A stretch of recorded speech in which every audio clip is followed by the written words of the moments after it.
I didn't want to be a dad. She made the choice alone. Now I'm trying to be the man my child deserves. I never wanted to be a father. That's the truth and I'm not proud of it, but I won't lie about it either.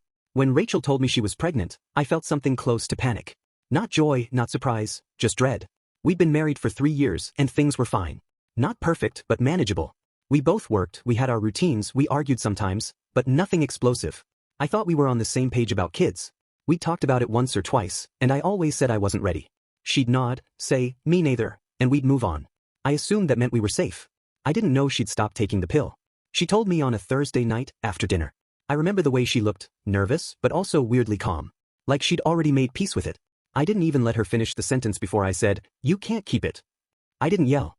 I didn't get angry. I just said it like a fact. Like there was no other option. She stared at me, didn't say anything for a long time. Then she said, "I'm going too." That was it. No discussion. No negotiation. I tried everything after that, reasoning, begging, even threatening to leave. I told her I wasn't ready, that I'd be a terrible father, that it would ruin us. She just kept saying, "I've made my decision." I felt betrayed. I know that sounds dramatic, but that's how it felt. Like she'd made a choice that would change both our lives forever, and I had no say in it.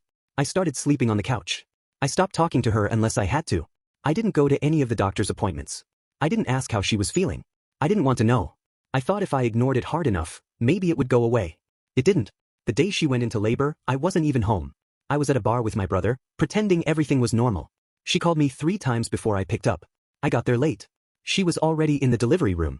I stood in the corner, arms crossed, watching nurses move around like it was just another Tuesday. When the baby came out, I didn't cry. I didn't smile. I didn't even look at him. I just stared at the wall and waited for it to be over. We named him Caleb. I didn't pick the name. I didn't care what it was. For the first few weeks, I barely touched him. Full story on channel, link below.